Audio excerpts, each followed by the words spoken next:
I'm Stephen Willey, one of the senior biotech analysts here at Stifel, and glad to have with us, I believe, the last session of today's Day One I&I Summit, Jean-Paul Kress, who is the CEO of Vor Bio. Jean-Paul, thanks for joining us. Thanks, Stephen. Happy to be here.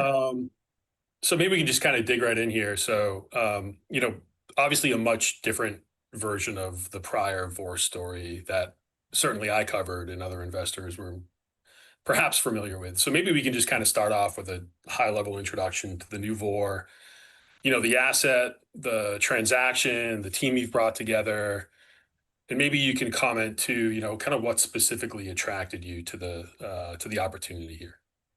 Sure. You're right. It's a brand new Vor. We call it Vor 2.0, actually, as we rebuild the company around one of the most compelling late-stage assets in immunology, Telitacicept. We licensed this asset from RemeGen, a China public biotech, late June. We got the global rights ex-China. And it really comes to three reasons. Number one, the MOA. Telitacicept is a dual BAFF/APRIL inhibitor, which works both upstream and downstream of the B-cell lineage, which basically normalizes the immune system and provides durable efficacy and disease modification beyond symptom control, where most therapies currently fall short in autoimmune diseases, like FcRns, for instance. Number two, the data. We have an unparalleled amount of data. We are basically the most advanced BAFF/APRIL inhibitor in the world. We have more than 70,000 patients treated by the drug in China, around 3,000 in clinical trials, phase 2s and phase 3s. And it's approved in 3 indications there, with 2 more BLA being filed as we speak. And as a whole, remarkable consistency of data across indications. And last but not least, the market opportunities are commensurate to the quality of the asset. We have in play myasthenia gravis and Sjögren's disease, which are big, chronic, in some cases, underserved indications with high medical unmet needs. And we think we are part of the solution here. We have the potential to fill a lot of gaps. We've built a world-class team of very experienced leaders to execute on this opportunity, which I believe is unique and rare. And you asked me why I joined. That's why I joined. Okay. Great. So I think I want to get into all of those things and obviously a bit more detail. Telitacicept is one of many TACI domain variants in APRIL BAFF targeting antibodies that are currently in clinical development. How is this drug either structurally or mechanistically different from these competitors? And, how important do you think that differentiation may be from a competitive perspective?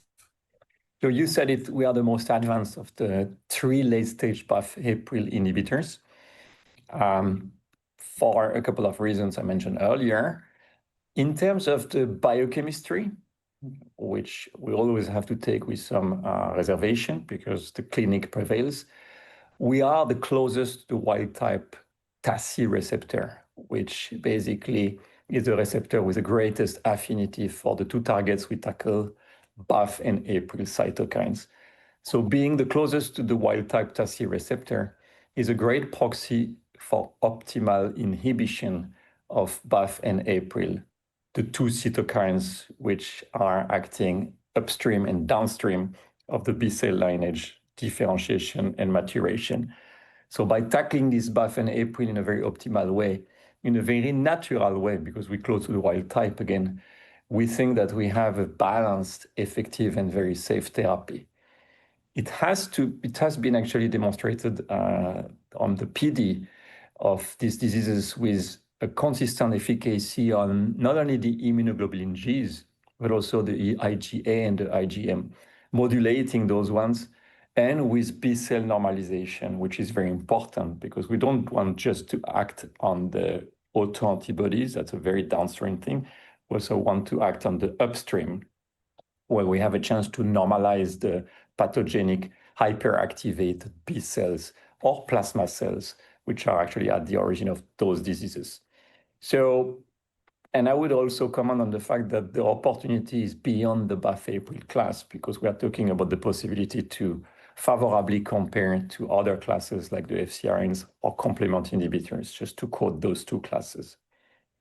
Okay. So let's talk about myasthenia. This is the first indication you're targeting for global phase 3 development. I mean, obviously, an increasingly crowded landscape here, right? A lot of different mechanisms with respect to variety. So, what would you highlight from the phase 3 trial that was conducted in China to suggest that, dual inhibition of APRIL-BAFF via telitacicept offers something above and beyond what has been seen with the FcRn and the complement inhibitor class that you just spoke about?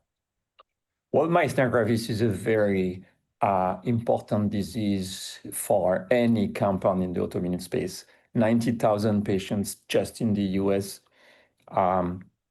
There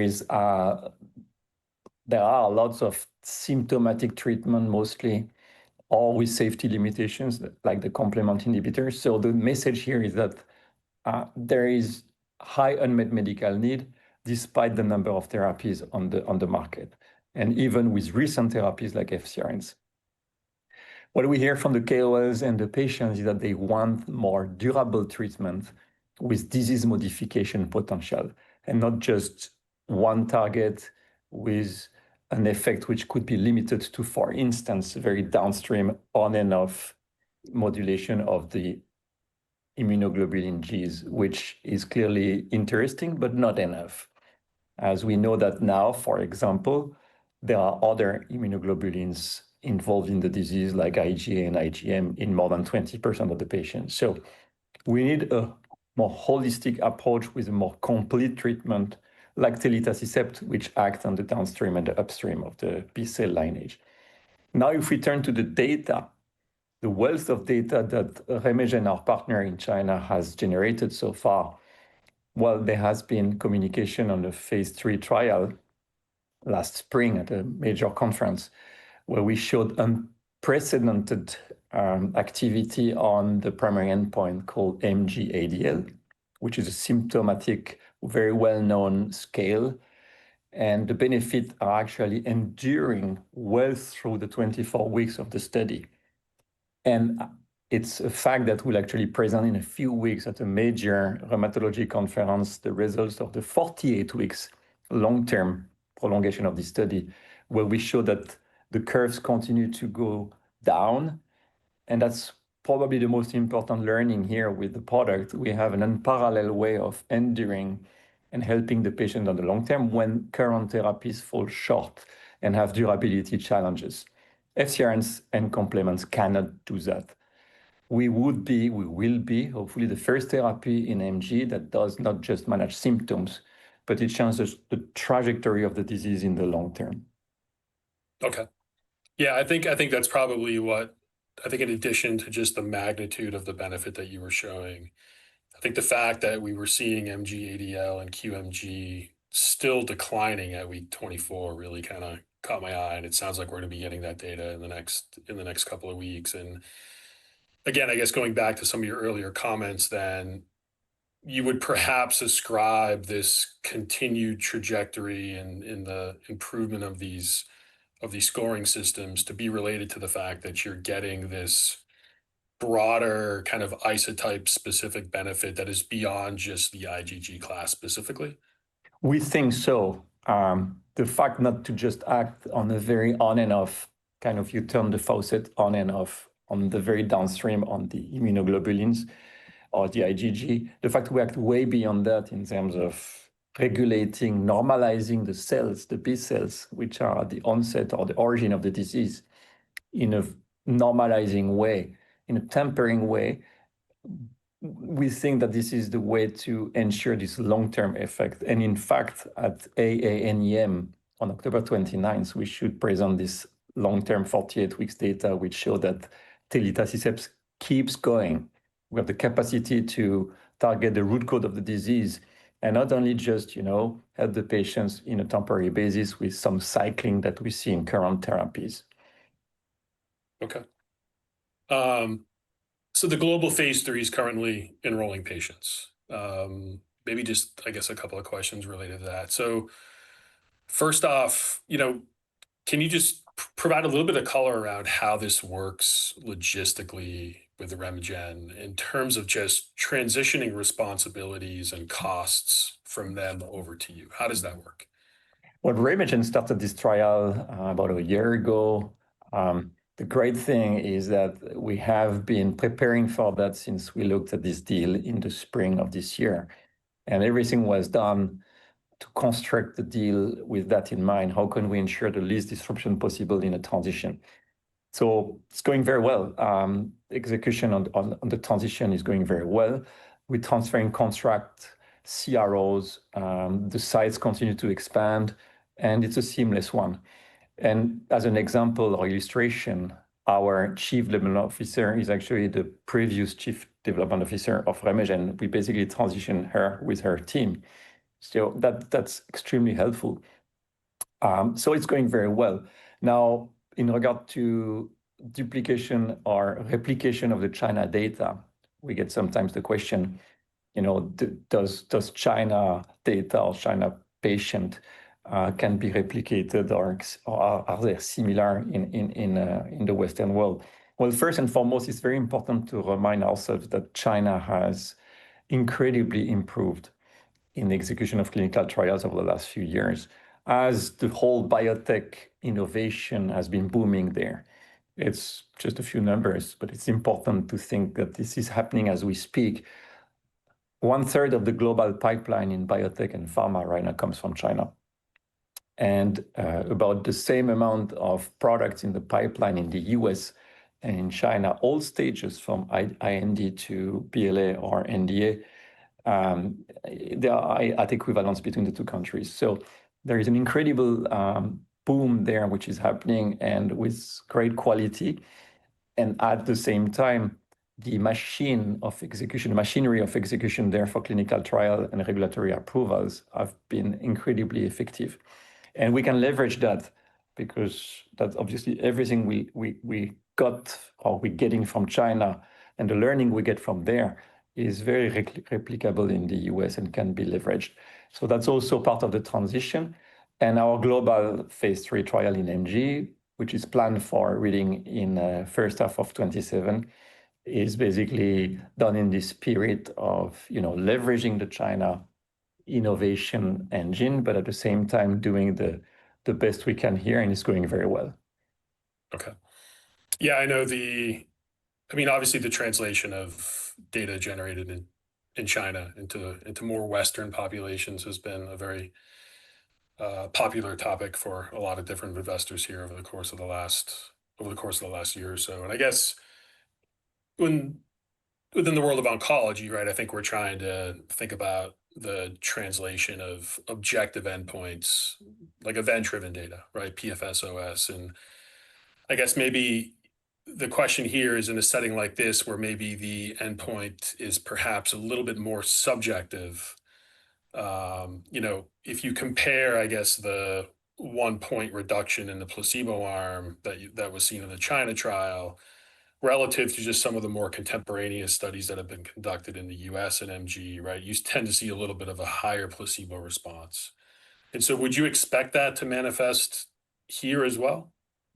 Well, you're referring to oncology news recently, and these are probably for the OS. But here it's a very different thing. I mean, the patients are very similar. The care is similar, except there are less new products. I mean, there are less FcRns. We have center of excellences, which help to basically ensure the quality of the data. And we've looked during our diligence in a very, very accurate way, the quality of the data patient by patient. So we're very confident that this trial is very strong. I'm talking about the RemeGen phase 3 MG trial. And the best in class or disease result that you see with this phase 3 trial, where we have improvement on the primary endpoint of more than 4 points, placebo adjusted, we think we can replicate that. Now, that being said, we prepared for having a slightly higher placebo in a global study because you have different sites, different countries, different sensitivities or sensibilities around, basically the symptoms. And the way we know that some countries have higher placebo ratings, like the southern you go, the higher placebo is, for instance, the trend in every single indication in IAI or autoimmune as well. So, but we prepare for that. We have carved our study for making sure that we have, enough room to show still best in disease results with our global study in myasthenia gravis. Okay. Maybe we can shift gears to Sjogren's. So obviously an indication that's getting a lot more attention on the drug development front.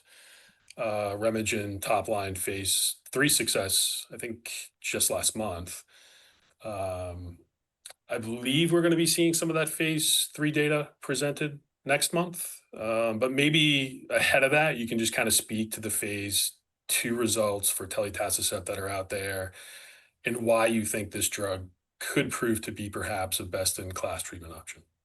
Well, Sjogren is incredibly exciting for us and for the space because a lot is happening right now and very exciting news. Just a few words on the disease itself. It's a large autoimmune disease with around 300,000 patients in the US only, affecting female patients, mostly 90% of the patients. It's a debilitating disease, poorly characterized and underdiagnosed. There are a series of symptoms, basically lack of secretions, lack of tears, lack of saliva, pain, and fatigue, which are actually very life-altering. But it doesn't stop here. It's a multi-organ disease, which has some neighborish, some similarities with lupus in terms of physiopathology.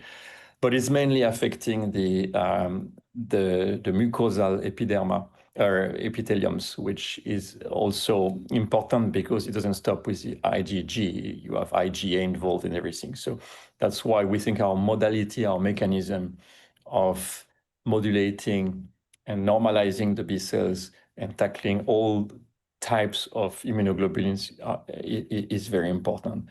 And I'll also mention that the Sjogren patient have 15 to 20% are prone to developing heme malignancies like lymphoma, 15 to 20 times more than the normal population. So it's not just by controlling the downstream autoantibodies that you will help controlling that. So you need to tackle the B cells as well upstream. The disease is then representing a huge opportunity, high unmet medical need, very untapped, very undeserved, and a huge business opportunity because of the number of patients. 300,000, 100,000 mostly addressable because they are moderate and severe with the new biologics.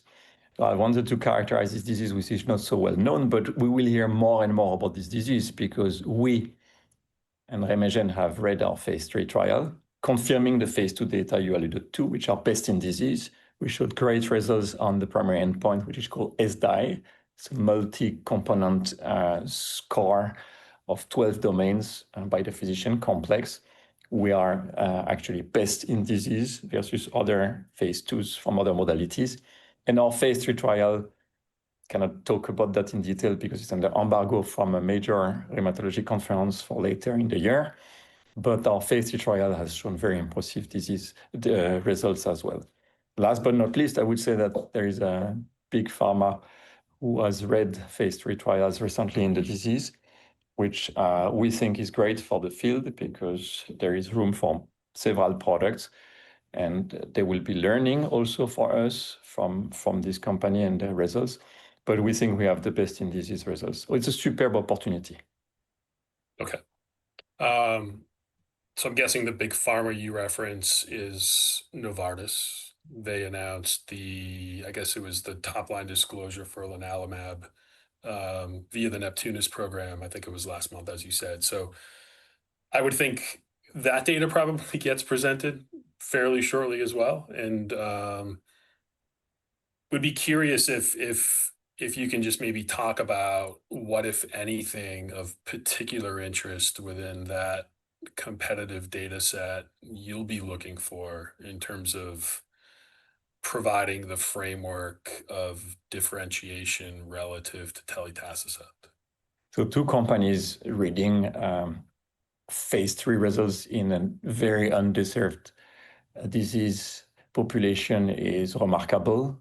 It should be, from what we understand, at the same conference. We'll have the results there. Two products reading their phase 3, so that's very exciting for all of us, the space. We will learn more from their results to inform us and our own program. Again, I see this as a large opportunity where there will be several products. It's obvious with a couple of 100,000 patients. And there is actually a need for more than one therapy. But we are so far the best in disease. And I think this is a great advantage. So we'll see, but we're very confident and there is room for several modalities or products. Okay. I know that there's another competitor in the space who has a FcRn asset in phase 3 development currently. And I guess we kind of talked about, the FcRns versus the BAFF/APRIL antagonists in MG. Curious as to whether or not you think those differences maybe get amplified a little bit in the setting of Sjogren's, just given that this is more of kind of a broadly symptomatic disease and some of those downstream effects you can have on some of the other Ig isotypes. If you think that'll be more mechanistically meaningful in the setting of Sjogren's than perhaps it may be in myasthenia.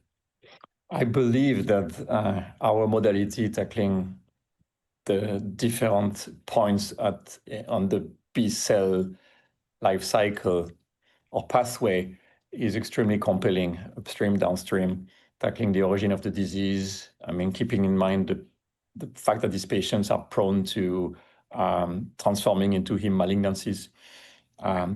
So the consequence is also that for FcRns, which are good products and important therapies. And by the way, I was leading a Syntimmune. I used to lead an FcRn company when I was the CEO of Syntimmune, so I know them pretty well. But I believe they will probably fall short somehow, mechanistically, by just tackling one of the class of the IgG, very downstream, when this disease is probably more multifactorial, multi-components, and we think about the IgGs, and there are IgAs involved in this disease as well, because we're talking about the mucosal epitheliums. So, well, we cannot really say before having seen the clinical data, but based on the phase 2, we have actually more compelling data. We have a couple of points improvement, favorability compared to the other modalities, including FcRns. Okay. How do you think about prioritizing these additional development opportunities for global development beyond myasthenia? I know that there was an IgAN disclosure from Remgen phase 3 fairly recently as well. There's Chinese approvals for this drug in lupus and in RA. So I guess, how many of these do you want to pursue? And maybe what does the current cash balance allow you to pursue? Right, it's exactly the question. I mean, even a big pharma would ask the question. You have to be disciplined, but at the same time, you have to pursue the opportunities. And we've chosen very clearly MG. We are actually enrolling in our global trial, as we discussed. We've chosen Sjögren, which is an obvious and very compelling opportunity. But we have other possibilities. You mentioned IgAN. Well, we might not want to do that immediately because other BAFF/APRIL have started IgAN, have data in IgAN. We have other possibilities. You can talk about the systemic lupus. So we're thinking about it a lot. But number one, we are hyper-focused on MG right now and soon Sjögren. Large opportunities on their own. And we have to be good steward of capital. So we'll balance all that. And as soon as we will deliver seriously on these first two diseases, we'll be in a position to probably expand so thoughtfully. And I strongly believe that discipline creates value here. Okay. Maybe just in the last minute here, you asked the question. Can you just? You asked the question on the cash balance, and yes, so, yes, that's right. Yeah, and probably the near-term catalyst. Yeah. So we have basically, in terms of capital structure, 1.2 billion equity units fully diluted. And as of June, we have 190 million in cash, which brings a runway into Q1 27. And also just, I think that's important to mention that we are covered for, going with the MG study, and but obviously we'll probably need to expand a little bit all that. And I think that we are really excited about the catalyst coming up. I encourage everyone to watch our MG long-term data, as we discussed, the 48 weeks data at AANEM end of October. Sjögren, a major RUM conference around the same time, where we will have our phase 3 data, super exciting. We are preparing for global phase 3 data as we speak. And we will also be presenting IgAN data at a nephro conference pretty soon, phase 3 from China, which show, again, that we have very consistent efficacy and safety results across the spectrum of autoimmune diseases. So, as a conclusion, just to close, I would say that we have this opportunity, very large opportunity. We're here to change the standard of care in some of these very important autoimmune diseases, thanks to our modality and our great profile. So that's really the Vor story right now. All right. Very good closing statement. Lots to look forward to over the coming months. So thanks, Stephen. Thank you for the time. I appreciate it. Thank you very much. Bye. Thank you, everyone.